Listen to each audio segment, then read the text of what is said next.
Capage TV. Le rôle à Bisso Judo Club Lingwala, objectif c'est à tous à la champion. Si, très bien. Tous à titre. Parce que, bon, merci vraiment pour la question. Il faut vraiment tout symbole à Biloko Mingi pour battre. Professionnalisme dans le judo est à la raté. Ce que vous avez judoka, vous avez monté ma qui a vivre dans le judo et simbate. Si on a senga, naba konzinabiso premier ministre, ba respecter dans le ministère nabiso ya sport. Ba magui et salama ebele. Parce que les antivaleurs sont devenus les hommes de valeur na milliers d'abisso ya sport. On ne peut pas accepter, c'est inacceptable. Les antivaleurs, bozo mona ke bateau bazo lia penza mbongo ya bana ya bateau. Mwana na kimimbangu, bamsusu papa na eka ka atama bozonga asombele babiloko boy azui dérangement yemoka ki paye, mais les antivaleurs bazo lia bambongo. Fidèles abonnés de Capage Télévision, salut et bienvenue à vous. Vous êtes nombreux à nous suivre sur Capage TV. En me voyant déjà, vous comprenez que c'est l'ère de vos informations sportives que je veux vous donner, bien que pénalisé par cette pandémie du coronavirus. Mais on essaie un peu de se démerder et trouver des informations partout. Et aujourd'hui, nous avons une chance de parler avec un des grands maîtres de ce pays, un de judoka et maintenant entraîneur de l'équipe nationale. Mon invité, je l'ai déjà abordé, il est là, Maître Makoma Saito, bonjour. Bonjour. Voilà, il est là, Maître Saito Makoma, entraîneur de l'équipe nationale de judo. On est avec lui, on va essayer de développer notre émission, on va essayer d'entrer, on va parler du judoka. Dernièrement, on était avec Griezmann. Et comme toujours, Boba on a bien noté, émission vous allez en bilingue, vous connaissez na français, non? Toroko tapé na lingala, torobeta mwandinga, banini. Mais sans plus tarder, je vais directement passer la parole à mon invité du jour, Maître Saito. Boni, confinement, oyo, ezole ganeni ni santé. Bon, santé, ça bien. Et là, on a vu ça, on a vu sur différents sports. En tout cas, tout respecter toujours les gestes et barrières. Un maître ndenge baloba na biso na minganga et puis to eba toujours na kosokola maboko tout le temps ya wana en tout cas otoki osenga et puis participer aller na bande ko na biso mususu oyo ya ba sportif o ba ki trop cher o ba kufaki en tout cas to partage to toujours na bango na même to za ko partager ba même douleur wana surtout na grande famille à Ouragan Matete, des grands athlètes, donc Babaoba Minene, grand maître Masaki Dishiro, et puis maître japonais, au Bakufagi Napari. En tout cas, nous sommes toujours des cœurs avec Ebana Matete, surtout, de partager na bino vraiment la douleur, malgré bino na poto, biso la Kinshasa, en tout cas, tous des cœurs avec vous. Voilà, de cœur na battu à Ouragan et à Matete, vous perdez qui deux personnes, il y a Makasi. Sa vie et s'il était tout continuer à vivre, tout rendre grâce à Nzambi. Maître Saito, tu reconnais un sujet à Yamaramboango et belé bazota la biso bangi baeba Maître Saito azana ni moi présentation muké pour rafraîchir mon mémoire. Bon, Maître Saito Makoma n'a allé tout d'abord judoka, ceinture noire 4e dan, n'a allé pour le moment entraîneur. Il y a Judo Club d'Ingwala, c'est musée où le club est les plus titrés dans le Congo. Et puis, Nazali, arbitre international. Et puis, Nazali, entraîneur national de 2007 à 2029 pour le moment. Nazali, s'entraîner sous soutien à l'équipe nationale.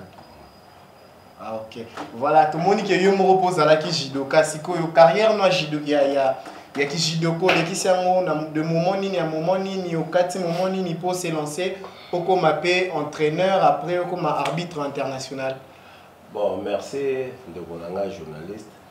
Ngala bandi judo na 1980, la judo club de Ngwala c'est musée et pas à grand maître Koki comme dengue mutuyo surtout banda kamuke na banda muke na butaki pe ba ene au bazalaki pe monsieur lelo bazaliti lelo. En tout cas, bon, ils allaient par la grâce de Dieu, tout bundi, tout sali bien fort, il y a toujours l'enseignement au grand maître Zago Pesabiso. Bon, Nazagi aussi l'un y a judoka na kati équipe nationale. Bon, et au comme à un moment moko boye tonga to kende Barcelone, na ko zwa maladie.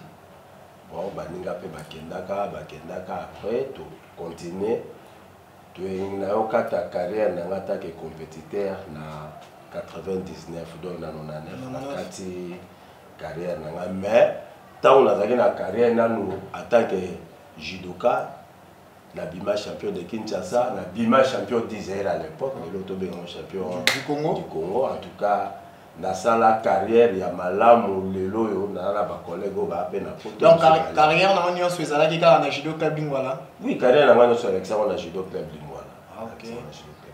Après non 99 au Tiki. 99 na au Tika na ko kota siko na arbitrage. Dans la commune arbitrage na bandi comme ndenge zaka un arbitre stagiaire, Malembe, toujours maintenant comme arbitre de la Ligue, qui n'a l'ongé la Ligue, qui n'a comme arbitre fédéral, après arbitre fédéral, n'a comme arbitre continental, n'a ça test dans la Cameroun, en 2010, dans le mois d'avril, tout ça qui n'a maître Toya, et puis n'a maître Sandokan, Congolais, qui bisomisa, tout ça la test, dans Cameroun, en 2010. Bon. Et puis, en 2005, à l'époque, quand le président Francis Bimola a été comme président de la fédération, il a nommé Bisso parmi les entraîneurs de l'équipe nationale de judo. Ah, ok. Voilà, tu comprendre que depuis 2010, aux arbitres internationaux, voilà, Yangwana, Maître Saïto, aux arbitres internationaux, aux entraîneurs de judo club Lingwala. Ce qu'on est ni préparatif pour le Yomoro Lobby à judo club Lingwala, les clubs les plus titrés Mikolo. Donc, expliquez-moi ma solo pour les années de bon, ma solo, tu as marre surtout ceux qui baillent, tu as marre judoka surtout. Aux la judoka on a ça na ikam, na za na wa budokwayo, na za na uragama tete na la salongo. Lelo judo ils ont fait ba transfert. Bon, ce judoka est au monde kazani. A cause la inclin na kata judo. Parce que pour la nini bino mo lingwa la bokomi ko sala ba transfert. Eza boza li sous na confiance ya ba o bino mo bozo formé te tonné. Mais eza ko la lelo toza la mode moko ke ouverture les allées. Kala tant ba transfert za osala mate wana tant to yaki na ba nini comment dirais-je ba club ya mingi na à l'époque na wana na ville à Kinshasa mais lelo pour le moment, le club est comme belé, la tête peut baser belé. Biso peut te transférer à la athlète, mais biso peut na ba club. Ils ont toujours qu'à ba échange. Ils ont échange, ils ont. Mais bino apparemment bino vous paye ça, bino vous transférer à oya, ou vous moni neti ah. Mais bino ce que vous soit oya mama casse. Tu payes ça. Quand on a une athlète, na bino moko ah ouais, Maître Griezmann. Tu payes ça gaga, tu payes ça rapport parce que ali que athlète nous soit encore bon, mettre nga pour le moment, na ngina ki obundanga quelque part. Peut-être à Monique pour parce que pour le moment, il y a 5 athlètes où il ne faut pas compétir dans la compétition par équipe. Bon, je ne sais pas si c'est bon, mais à Tali qui est bon, je préféré par exemple na Saint-Paul. Ok, na Saint-Paul, pas de problème. Parce que tu as une rivalité, la Babylone, quand on tout, pour compétir et ça la penza moi malamu. Donc on a tout comprendre que judo donc n'engé la liste et ça les marana makambo balle n'engé pe na judo za vraiment il faut voir aligner à 5 4 mais ba rosa ba 15 ba 20 rosa la 15 20 mais 5 de base il faut voir la 5 ah OK ils ont maintenant individuel ndé ils ont kana 7 parce que et biloko tout fiche fédération internationale de judo a modifié la catégorie à poids na par équipe na individuel ya moni mais na kala to on a une équipe de 7 moins de 60 66 73 81 90 moins de 100 plus de 100 km wana zaki na individuel etika la bon mais na par équipe bakangisa siko ba poids.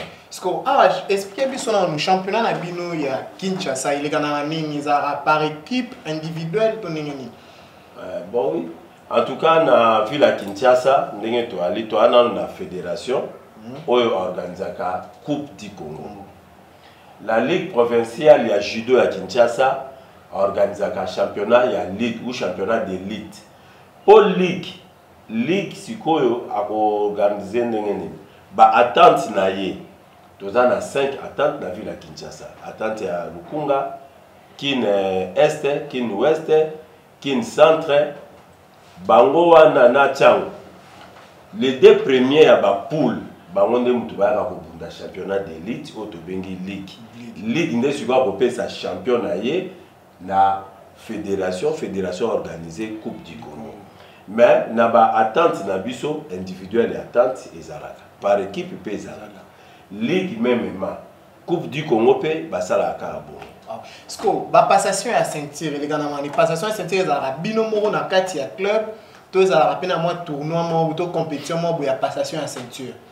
Bon, passation à ceinture lokola biso on a kati ya ville à Kinshasa partout dans le monde. Biso to ça la passage ko bana la ceinture jaune, tina ceinture marron. Mais pour muto comme la ceinture noire première dan, c'est la fédération muto organizarango à partir à commission de grade.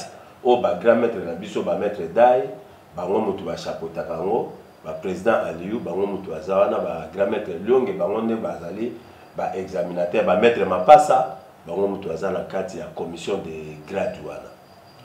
Merci, vous comprenez que tout ça vraiment un expert en 40 ans dans le monde de judo, donc de 80 à 2020. Donc, il y a passé la biso, côté biso, bilo roto, et quitter photo et bas. Voilà, tu continues à mettre Saïd Tomakoma. Pour saluer 40 ans dans le monde de judo. Et là, on y a qui s'est développé. Aux hommes de judo, on a biso peut-être en 2025 et aux années. Peu objectif, on est binuna. Lingwala, vous avez un objectif nini. Vous avez un objectif nini pour par exemple le championnat. Bon, objectif nan nous aller le rôle à biso judo club Lingwala. Objectif même c'est à tous à la champion. Si très grave. Tous à titre. Parce que si vous avez un club wana année mobimba et je à titre traité. Vous savez le côté. Et ça na niveau il y a équipe même dans le niveau individuel. Non. Il faut dans individuel. Ndenge Outaro-Loba, Bajoka Bazake Belé. Bajoka, monsieur, il faut pas bouger championnat en individuel. Je suis déjà, moi, 3 champions, 2 champions, vous allez bien. Objectif, il y a un entraîneur, où il y a une vision, il faut atteindre le club, il y a un athlète, il y a un champion. Donc, objectif, il y a judo club Lingwala, il y a un champion. Voilà, en parlant des objectifs, tous en a mettre. Expliquez-moi sur le conseil nini au peut sera athlète le secret nini au peut sera athlète que non tous autres qui ne sont préparer comme par exemple club boy pour gagner bango la recette nini au salaire. Bon et là quand liboso tu es sera athlète qui c'est sport ils allaient entraînement il faut l'entraînement donc quand ça la entraînement il y a club na au karaté mais ça la entraînement en individuel au ya yo moko. Yami Balé, il faut que l'on le loco babengi la paix. Grand ennemi na vie à Moutezali Kobanga. Gislain Boulungu, MCT Image. Gardez un souvenir exceptionnel de vos événements. Faites confiance à Gislain Boulungu et son équipe de photographes, caméramans et vidéastes professionnels et bien sûr passionnés. MCT Image, toujours à l'écoute de vos besoins pour les satisfaire en France comme à l'étranger. Vous avez un mariage, un anniversaire, un concert, un shooting ou un clip ou tout autre événement à immortaliser, alors n'hésitez pas, contactez Gislain Boulungu au 06 18 49 75 44 06 18 49 75 44 ou sur Instagram MCT International. Gislain Boulungu, MCT Image. Gislain Boulungu, MCT Image. Gislain Boulungu, MCT Image. Gislain Boulungu, MCT Image. Par exemple, dans Bunala Maître Chabani, on a déjà Maître Chabani a gagné déjà 50%. Ya ko gagner na kati ya tatami. Or, ngai fona tchake, ngai fona gagner mutu oyo. Yango objectif oke biso ebisaka ba athlète puis biso to accompagnaka l'entraînement na biso na prière na maboko nzambe po to ali club où ezali géré na paroisse Saint-Jean-Marie Musée ya Lingwala donc to ali na prière donc oui bisara moi singa moko ta luketo opesa kangana eloko yo abenata koma libanga na terrain na tatami abenata zali ye a papa na biso molimo na abe Vicaire na biso Victor donc ba papa na biso milimo bango wana donc tous les curés au baleki na paroisse Saint-Jean-Marie Musée abe Guy abe Justin abe Alpha même le fait abe Makap donc tout wana parce que tu as dit gérer na basango to badi na père Alphonse de Conique yepe azakosa la judo sangwa na mundele banini même le fait abe ambangito yepe azakosa na biso donc tozui eza grâce peut-être oyo que non grand maître na biso amemaki biso na nzela OK voilà boyo ki maître apesnega secret zara moko kolongola kubanga na entraînement équipe tema individuel bino ba judoka oyo bokenda ozana papa mo bakanga kosinga na luketu kutana na eleva maître Saïto singa wana to éviter ba maître Saïto to conseiller na programme ya na ndenge tozobela judo club Lingwala bo vivara na judo club Lingwala ba source besoin ba ressources wapi ba moyen autre utarawapi poto ebi bon je sais pas fédération idarabino bozapi na athlète ebele ba athlète mususu pe ba vi na bango koma judo kolia na bango na ko boko la famille na koma judo bino siko bosala ndenge nini pona ko rémunérer ba athlète wana. Bon merci vraiment pour la question il faut vraiment to sembola biloko mingi pour ba athlète ba professionnalisme na judo ezalaka te soko za judoka oteka motema ke na vivre na judo et simbate surtout biso à tous en Afrique parce que tous on a pas sponsor et l'autre à ma case sponsor na judo même la fédération même la ligue battante tous on a sponsor au moins les alika ka batu ya bonne volonté au moins so comme on mutu aye ko apusani pembeni ya arme action donc la biso le lo ba judo ba discipline mususu en tout cas il faut bosimba mutu ana na lobo bosimba awa la kudite bokanga awa na poignet pour mutu ala kimate parce que ba dépense ça le lot trop il faut que ça judoka contrôle médical il faut judoka no sombele licence ba judoka wana il faut équipement ba judoka na musu baza misika il faut refuter le transport donc bozota la bino moko mba musu ba club ya biso ya ba judo au mona ba ressources na so mingi aller bana oya mikio bazana ba poussin ba benjamin minime cadet centre de formation oui, balande ba pesa mbongo ya semaine mbongo pa semaine combien 500 francs avec un 500 francs beaucoup ça la ndenge parce que dépenses ça trop c'est pour cela na organisation bateau bazala comme ba président ba club na ba tuteur lokola pour le moment biso président na biso ezali Jimmy Fafa et puis aujourd'hui Jires et puis aujourd'hui président na biso Moussa na Poto Jacques Kombo au Azala Canada bango mais tuteur les responsables numéro 1 ndenge grand maître pour faire ces allées président Kams donc Yem Tazale comme responsable numéro 1 à Judo Club Lingwala c'est lui Yem Tatikala comme que non le fondateur à club allié qui sont Guadiantezwa ou ali actuel directeur commercial à RTNC. Donc ce que tu comprends bien Chidan Bossa on va maboke quoi donc et l'autre gagner vous les en moteur maboke c'est trop dit bon au moni et ali sport moko c'est la passion même si on a poto ponini poto bazo vivre na ba sponsor mais biso awa sponsor azaten de kolanga le loyo to ko cité ba Congo te mais ozotala mbala mususu bobimi champion du Congo ba ko pesa bino $500 avec $500 bozebele bosala ngoni de bambongo na zo takaka na batuka na bi ya bonne volonté c'est pour cela il faut à partir voir même il faut bas discipline na biso ezala bien organisé même football lina foot kutu azwa po azwa grâce azwa sponsor ya Vodacom mais ba pesa bango 100 000 est-ce que 100 000 et koki pona makamo ba balle ba voyage ba ça aujourd'hui coupe du Congo ya football et beta maka pas na sponsor te et ça passe donc Babilo rebelle ce que tout n'a pas question belé to kenina ngo do komona que non l'état congolais azali na part monnaie na responsabilité ya ba sport na biso na kati ya Congo. OK. Voilà, merci maître Saïd Tobozoyoka. Bah ça la rango après sa passion pour ceux qui n'ont pas passion t'es vraiment mais judo na mboko ekufa. Judo ekufa. Mais tout ça pas même la salle. Ba gymnase exacté de Toali le seul pays oyo même l'Afrique centrale Natangi banité mais l'Afrique centrale tout ça pour ça la sport na biso à ciel ouvert. À ciel ouvert. Quand ça dans Congo Brazzaville, la base a combien de gymnases dans Brazzaville? Na kaka na ville à Brazzaville, combien de gymnases? Ça pour compter palais de sport. Gymnase à Pamba, base a combien?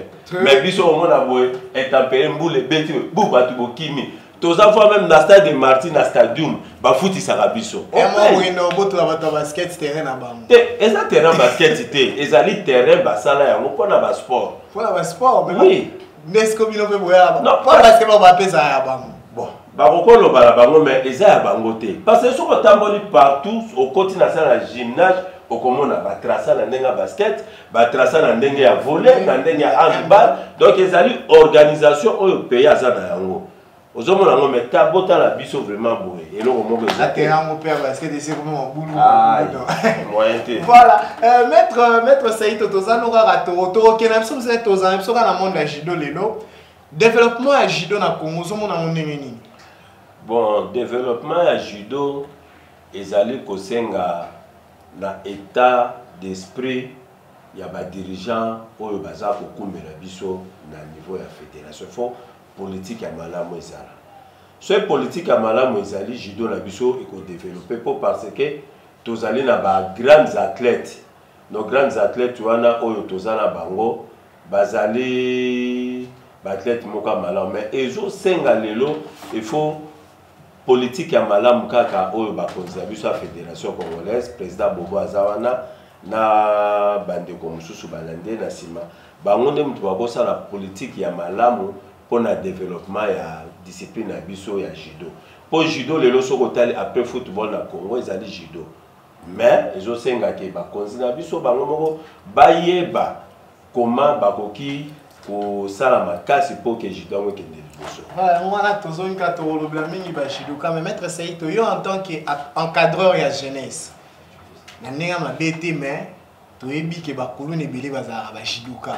Tu veux pas grand judoké mais bazala soit bakuluna après on est appelé ba bitumba judo sur réseau bundama et donc suka na ngweza la rara ke au rouge donc kaukeye lingwa le ba umboye donc martyr les qui vite à renaissance na trouble maître Saïd tika biloko t'es moi constat hein bon ils a conseil faut côté les photos symbola bande ko la biso no surtout balana ngai lelo yo naza expérience na makambo ya judo ebele 40 ans de fandi na yango mbule ebele omoni phénomène ya kuluna ezali nanu phénomène moko toyebi bato ba créer phénomène ya kuluna na kati ya ville na biso ya Kinshasa oyo toyebi bato wana mais ba utiliser ba sportif oyo asali mo eloko na e sportif moko par exemple judoka, liter, catcher,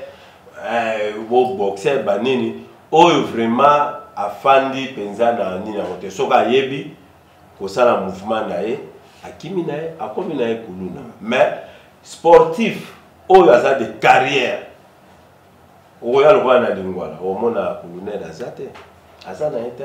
Parce que pourquoi si comme bitumba judo na martyr wana tona imka ezala réussi la rara toujours en quel poisson. Bon na repère ça un petit exemple na 2018 to bunda finale na bisona ba judo club Kauka ba judoka ba bunda ba ngote ba judoka Kauka ba fandi kuna ba judoka ni wa fandi kuna batu kaka oyoyo bana mike e bana to la bana mike ba bandu boka mabanga ozoma to iya ba fanatique ndenge zaka na football ba fanatique ya imana na ba fanatique ya club au monde à moi ba compréhension pour eye mais ba finale la ceci la ngo malamu ozomona tala ko la finale to bundana ya Kodokan na club on a bosani Kodokan a gagné qui na Budoko andimaki bon Kodokan Budoko batwa babima na bango calme donc ezala mokaka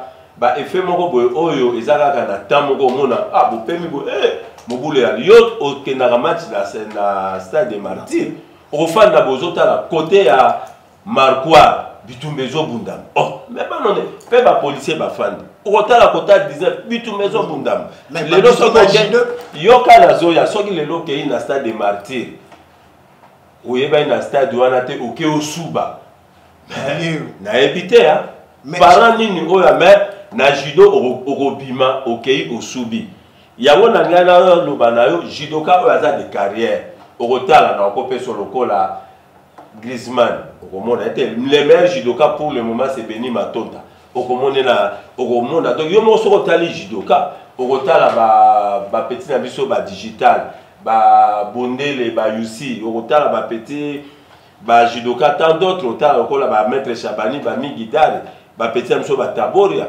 ba José Pipe okomona que non les athlètes bangoni donc bilo kwa nezali kaka yango ezo rocher na sport na biso nyonso donc to tsara judo te soko même dans domaine ya politique okomona bana na kaka bayaka te po lo kolekela biso ba combat judo mona vraiment ba mbila ya bale to mona ba policier mais judo to mona vraiment mbila tala ngondo boye et bon biso na judo to sepela to joa ba pem baya ba pem ba pem bayaka bango mutu ba accompagnaka biso nani mais le long na football banani pe bayaka ti ba soda auditora bayaka phare de sayaka zomo voilà merci maître tozaka na sujet wana na tubapnangi na yo posa na point tozali na Griezmann na kana point oyo ya oyo lambo biso Griezmann na biso judo ko roza colonel te judo za sport ya bato mayele judo za art ozo appuyer ni nobi zo ba rosa judo te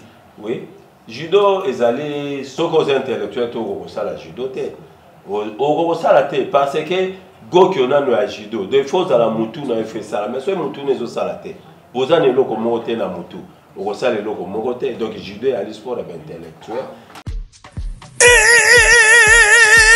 di nouveau à Kinshasa bontu na ngai nini o maison événementielle maison Kenji Sono oyo et na ba matosi ya solo pona ba production na bino ba concert public ba campagne d'évangélisation pena ba meeting na bino ko hésiter na ote ko contacter maison Kenji Sono oyo et matosi oyo na disposition na bino bote la bino moko table mixeur mesure ya 2,40 m et bongo côté à lumière et mama munwe ata hotel na 500 mètres okomona mutaza na podium na Kinshasa baza kaka bango moko mutu baza na ba lumière oyo bontu na nga eza wapi o na avenue ya Libération ex 24 novembre na commune ya Ngiringiri en face ya bureau du quartier ya Bandal Molar boza mobimba wana soit bo contacter na ba numéro oyo bino boye bo organizaka ba campagne d'évangélisation ba meeting ba concert live na ba stade bo hésiter te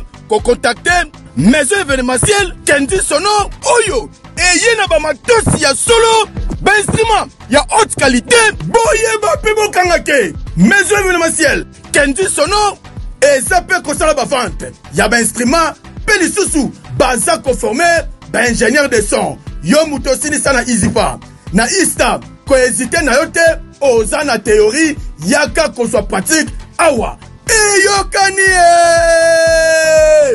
ti namira ba voisin bano bazaba na libunga kwa bakoma ba mettre na baningi na bango merci maître Saito tozana tozokende malembe sina soit pour grâce yemoazo manula ba image azolela déjà tango maître ozaki pe une équipe nationale depuis 2015 lobby c'est depuis 2005 depuis 2005 donc on sali pratiquement 15 ans l'équipe nationale marambo équipe nationale neni tango ya wana ba meilleur résultat na bino ezalaki nini po otiki pe équipe nationale lobby non otiki na mo muke kozonga po ozotika na moment oyo Jeux africains eza année prochaine judo eza parmi la discipline bon wana to boye on te judo eza parmi la discipline ceux qui okei compétition libanda ata bokenda ina nenga boîte mais ne fils kata moi médaille moko il faut hymne national et bêta. Donc ça l'arrêt fort. Besoin d'une médaille, c'est parmi les disciplines où ça va toujours honneur en boca, ce va zobima. Peut-être que dans ma solo équipe nationale, peut ba projet, bah puis c'est besoin de judoka moko, il faut abonder na Jeux olympiques apparemment. Mora zo qui ba point et Jeux africains ils en 2022 pour ba reporter pour une année. Bozo ça la ni préparation de votre côté, bozo préparer ta Jeux africains aux ala à Nakin. Aja francophonie. Et ja francophonie plutôt, excusez, ja francophonie voilà. Bon. Pour le moment, politique au président Bobo a mené à niveau de la fédération. Le col a vraiment dans un sous une équipe nationale. Dans l'équipe, on a un commentaire. Pour le moment, on a encore salaté. Ce que je sais, le président Bobo a dit que même dans le club, tous sont en entraînement pour la COVID-19. Ceux qui vont déconfiner, peut-être dans la source, tout le monde peut info. Mais, ndenge na yebi ndenge ka to préparaka président nyo surtout politique ya la to ça la préparation surtout par exemple to bunda équipe nationale il faut to ça la présélection après présélection vous sali sélection la sélection nande bozu ba athlète oyo ba okende ko défendre Congo Libanda mais entre temps lokola na makambu il y a Jeux olympiques, il y a d'autres athlètes congolais, peut-être à cause de la peine à bas point, dans Bango déjà. Mais Congo, ça a chance, tous à la batine de la invitation. À part les qualifiés, mais invitation et à athlète, peut-être à cause de l'athlète Moko, ou soit Balé, batindi, invitation à partir du comité olympique, à partir du comité olympique, Bango pour informer la FENACOGI que non, à tel athlète, il y a un fois qui est même, l'athlète nous suppose que l'athlète nous suppose que Grand Prix local à Lebo a participé à Petit Mbouika Longi, Petit Nabiso Cédric, l'athlète nous suppose en dehors du Congo a participé à Potalakaka, l'État Penza a financé la fédération Nabiso. Or, il fallait que l'athlète participer à différents championnats. Mais Bissou est un championnat d'Afrique senior, soit championnat d'Afrique junior. Au moins, la compétition, nous sommes à point. L'athlète va se faire. Aux hommes, on a moins de difficultés. Au Mouké, ils ont vraiment un niveau de compétition. En parlant de son maître Saïto, le problème est que l'État a pour participer à la Grand Prix. Mais tant que ça, la présélection, la sélection, si on a un athlète qui est Libanda, si on a certains athlètes qui sont dans la province. Bon, athlète à la province, oui. On a au Maroc, aux Jeux africains. Jeux africains, l'année passée. Il y a petit Boendo, junior, judoka, Nani. Il y a Katanga, Kendaki, Bakendaka na bango. Mais on prépare toujours sur les bons. À partir de la Coupe du Congo et puis la Coupe du Congo, à partir de la Coupe du Congo, Bota la champion. Et puis na ba vice-champion, Bota la bangonde. Parce que Bota la symbiose de na ba o bazali banda. Bozala la place mo boko kenena ti genre préparation ça ba o bazali banda ba ya capé, net so bozo kende par exemple Coupe d'Afrique, il y a senior. On appelle ou soit pour ces bazarans na oyo nengolobi bozora na Coupe du Congo le meilleur. Bon la Coupe du Congo bazora le meilleur et puis bateau bazara libanda. Bon moni tous en a difficulté moi ils amaka ces années. Qu'on se dise la vérité. Les loyo bozara championnat bolnibo qui est par exemple Tunisie. Tant bozol bolnibo qui est Tunisie et ba l'état mbamso bon ngala zala ngai na foot na ngai délégation, il y a 10 personnes. Automatiquement, quand on a vu ce bazar en Europe, on va participer. Au moins, on a vu participer à 2 personnes, 3 personnes. Beaucoup de temps. Beaucoup n'a pas parti à Poto, s'entraîner à la paix. Donc, tous à la bango, tant on a zaki, tous à la bango, à contact. En contact chaque fois. Voilà, merci. Toyoki, souci, nous à mettre. Saïto na bilo rotazoloba maître Saïto sikoyo gérance ya fédération ozomona monene nini fédération ezo gérer makambu bien to ezara na moi mbulugutu donc bon pour le moment, ndenge na moni président Bobo Mbongo Mayo na PCMBO te toute place aller a joué fédération. Bon, na moni peut-être azana idée à malamu po na moni na dojo national azako bongisa dojo national po soki ko tunini makamba Covid-19 ote peut-être salle penza ngake zonga normal dojo national wapi bon nakati Sado de Martyrs. Ah, okay. Donc azaï déjà quoi ménager ngo ba bureau azao bongisa quand même ça va par rapport ya ba prédécesseur na mususu bon azana idée à bien ça va. Donc ndé na monela qui ça va. Voilà, donc aussi c'est ce que apport ya gouvernement congolais. Quand ni na ba apport à gouvernement congolais na judo pour na ngai banda kaneza la raté. Ezate comment parce que tous na discipline moko ezali elengi ezali makasi ozotala mba mususu na kati ya Congo na biso oyo ba judoka ndenge bazali wana esalaka pasi ba discipline mususu voyage kozala bazokende 20 30 mais biso poto kende ataka délégation à 30 personnes les passe pour nous. Or, tant que dans le championnat d'Afrique, ezali pour na Congo ne mutu hymne national drapeau ya Congo ne mutu gotelema. Babi que non, c'est le Congo qui gagne. Mais bino bozobo ya ba discipline monsieur zo kende ba la médaille té basala ke loko moko té. C'est ça le problème. Il faut pas équilibrer babiloko wana nyoso surtout Amos Mbayo ya azali lelo azali ministre à sport yemoko a passé à sportif abeti handball a yebi passe à sport azali président ya fédération handball ali président ya COP.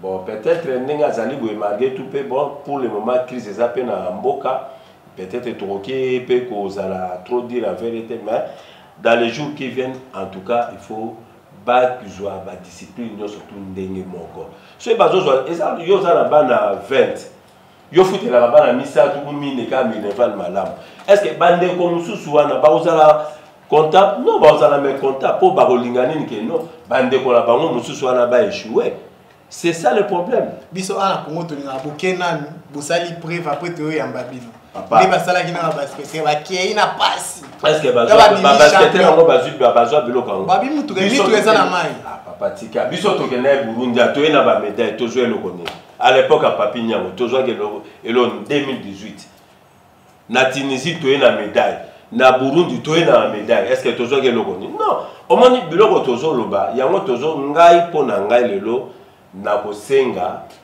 na l'état congolais ndenge bazali ko inspecter ba chaque fédération ou ba ministère ba kota surtout na biso na ministère na biso ya sport parce que na ministère ya sport il y a trop de magouilles donc batu mingi baya ko s'enrichir na kati na mito ba sportif ça fait mal yo na ebite muto ko sala kaka voyage ka ke no ba ebi ko kenda ki Tunisie na kenda ki Maroc na kenda ki Égypte que non nanda pour bino songi avec $300 donc yo vraiment au matin il colo avion pour na $300 soki yo kufaki est-ce que famille na yo banga ki basani c'est ça le problème ndeko na ngana ko senga na ba konzina biso premier ministre ba respecter na le ministère na biso ya sport ba magui isalama ebele parce que les antivaleurs sont devenus les hommes de valeur na milliers na biso ya sport on ne peut pas accepter ça inacceptable les antivaleurs bozomona ke bato bazolia penza mbongo ya bana ya bato mwana na kimimbangu ba msusu papa na ekaka atanga bozonga asombele babiloko boy azui dérangement yemoka ki paye mais les antivaleurs bazolia ba mbongo wana en tout cas ngana kosenga ba respecter nanu pe ba chaque fédération batala nanu ndenge ni donc ba ministère na biso na batala yango malamu po parce que ba magui eza makasi makasi ya makasi ndekolanga de biso to kobeta sete lokola ndenge babi que non justice ça musa justice peut ça musala na yango na niveau ya sport parce que yo zali sportif ti obandi vélo apa mosomité ndekolanga est-ce que c'est normal mais sportif équipe nationale au match passeport etonda même ata moto ya pamba ozo kosomba moto te ndekolanga epre na éviter to be na carte internationale babilo kwa ngwa okoki outi voyage penda boime okomo kima ba massa mabso akasi ke no muto ana sasila mais to ba ke mugulu mais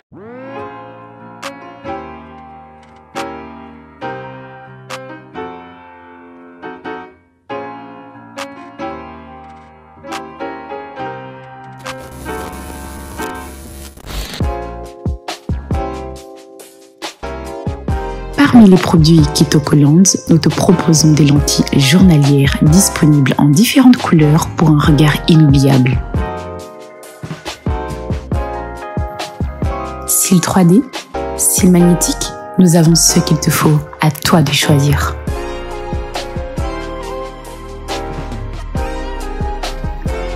Fais confiance à Kitokoland et laisse-toi sublimer par notre gaine amincissante. Naza Kitoko chez Kitokoland au pays de la beauté.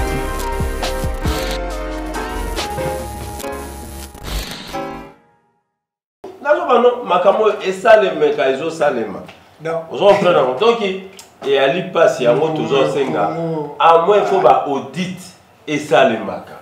Bae baki année au bateau kendaki mbongo bimaka combien et ça c'est ça le problème il faut qu'on décourage les antivaleurs au bazali na ba différentes fédérations et cause à la malam les athlètes souffrent et aussi d'autres présidents par la fédération to continue mais au moment là que ba président mususu basa pena ko c'est pour monnaie nous ça vraiment ça passe de apport vraiment ça ba misusu na sport bazoya ko s'enrichir mais ba misusu pe bazoya oui pour la aider ça c'est là on a les antivaleurs na ba sport na biso bango muto azokoma ba homme de valeur ba homme de valeur ba les ba betel bango ba histoire à mabe ba comme les antivaleurs c'est ça le problème donc maître c'est tout ce que problème est donc ce problème est la prise en charge ya athlète gouvernement congolais azozwa to éviter peut-être mon bimara mais comment on va battre moko boé na éviter mais prise en charge ya athlète eza ndenge wana te omoni na koloba na yo lelo na Congo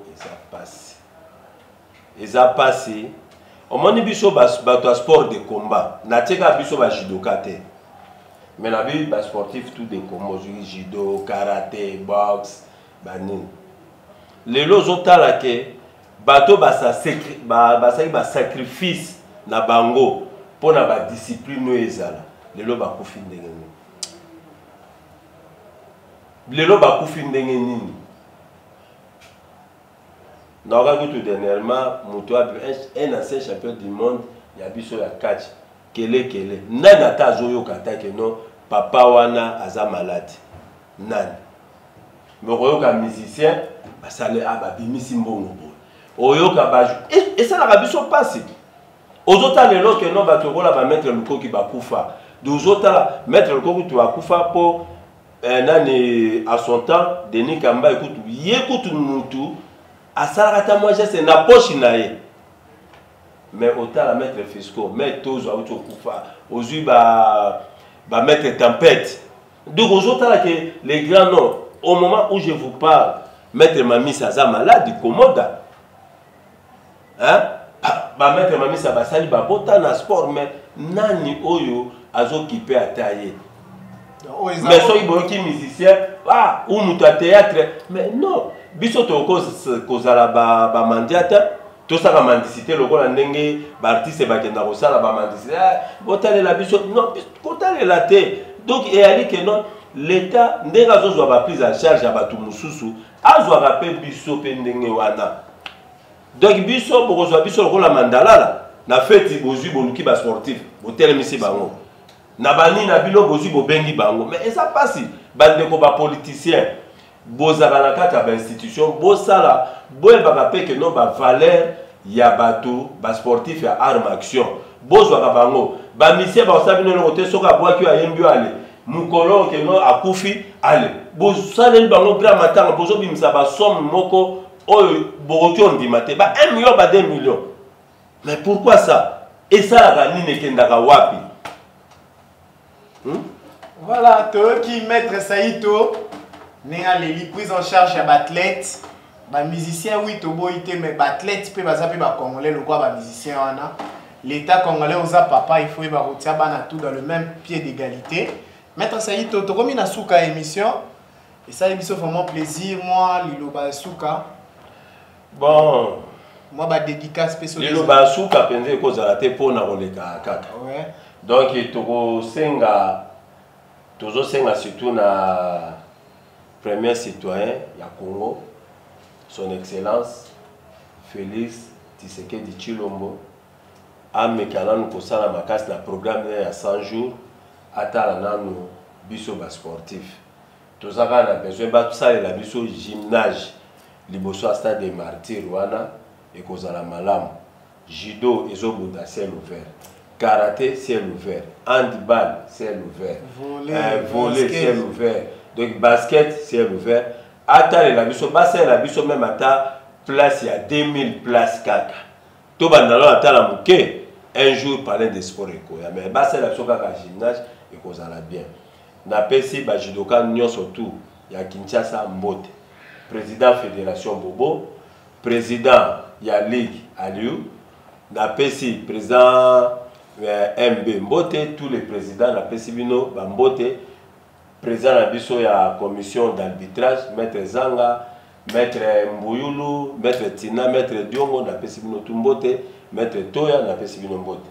Ba judoka oboza na poto na bandina na maître Grégory Makoma mon fils, place aux Akuna na Grèce, aux Alamalamu, na pesi maître Juno, maître Kassele, maître Riké Sibor, donc maître Bobo, Gaïlor, na France, place aux Allées, na pesi, en tout cas, maître Andilou Koussa. Mbote, na pesi, ba sportif, union surtout, il y a Europe, Mbote Mingi, maître Drapeau, na pesi, donc bino union surtout, na lingaka bino makasi, bozala malamu, tokomona na un jour bozala bien, judo, tozala ka bomoko.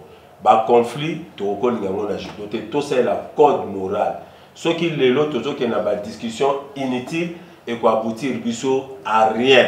Or, judo na biso et progresser, tout ça pour régresser. Donc, tout ça la carte moko code moral ya judo, tout c'est la code morale na biso et quoi ça malam. Donc, moi discipline je me ko bunga to zongi sa yango.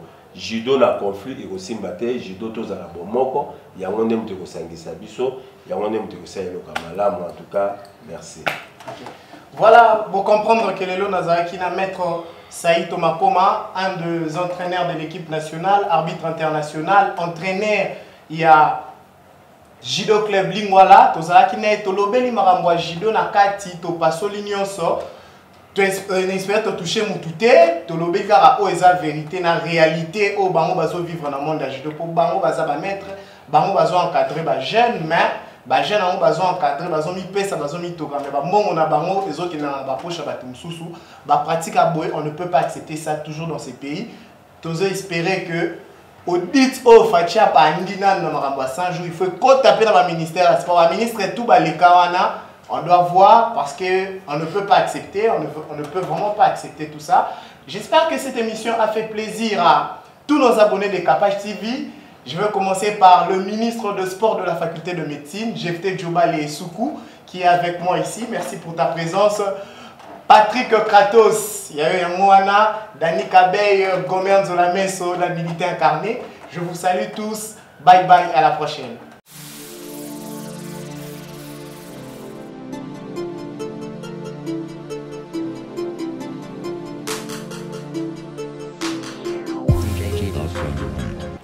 Dans le souci de répondre favorablement à l'appel du président de la République, Félix-Antoine Tshisekedi, et le gouvernement congolais afin de soulager tant soit peu la population congolaise en ce temps de la pandémie de Covid-19, l'honorable Alita Chamala a procédé à la remise des dons et des produits de première nécessité au centre Lindongué dans la commune de Limete.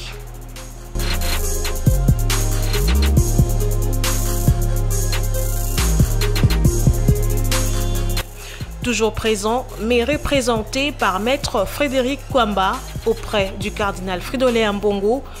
L'honorable Alita Chamala a dans sa jupe vestiaire 3 conteneurs dont 50 cartons de mayonnaise, 100 cartons d'huile végétale, 200 cartons de tomates, 500 sacs de semoule, 500 sacs de sel de cuisine, 500 sacs de riz, 1000 cartons de savon Lecoq, 1000 paquets de jus, 1000 paquets d'eau de 75 centilitres et 1500 masques médicalisés, plus une enveloppe fermée.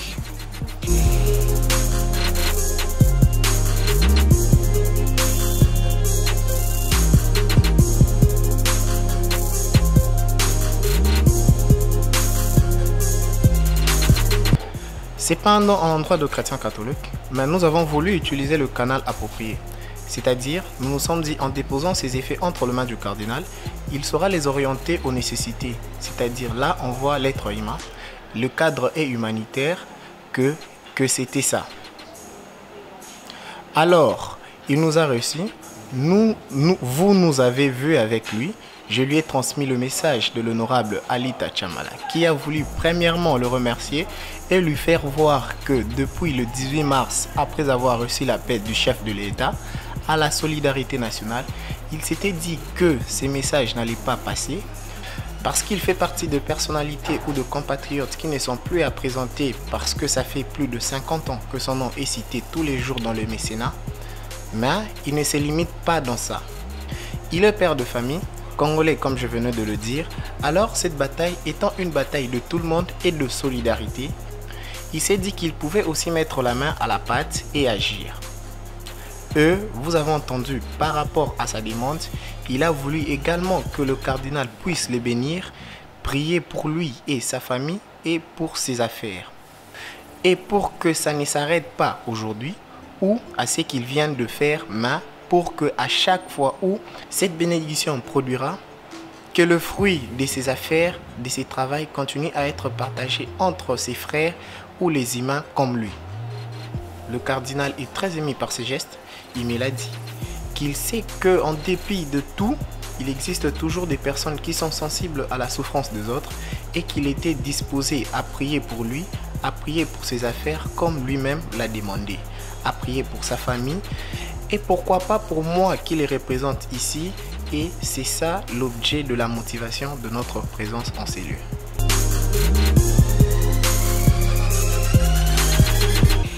La déléguée du cardinal Fridolin Ambongo, la révérende sœur Kaline Mampouya, a également donné ses impressions.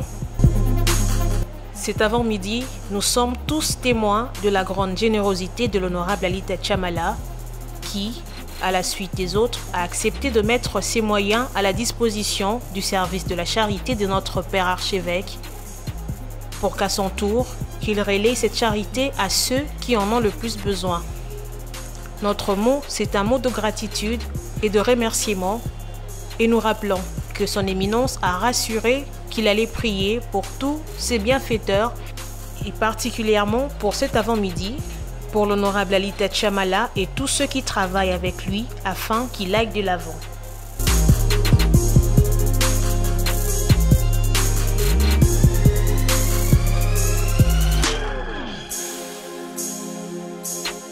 L'honorable Alita Chamala promet de continuer cet acte de bonne volonté très louable dans les prochains jours afin de soutenir les plus démunis.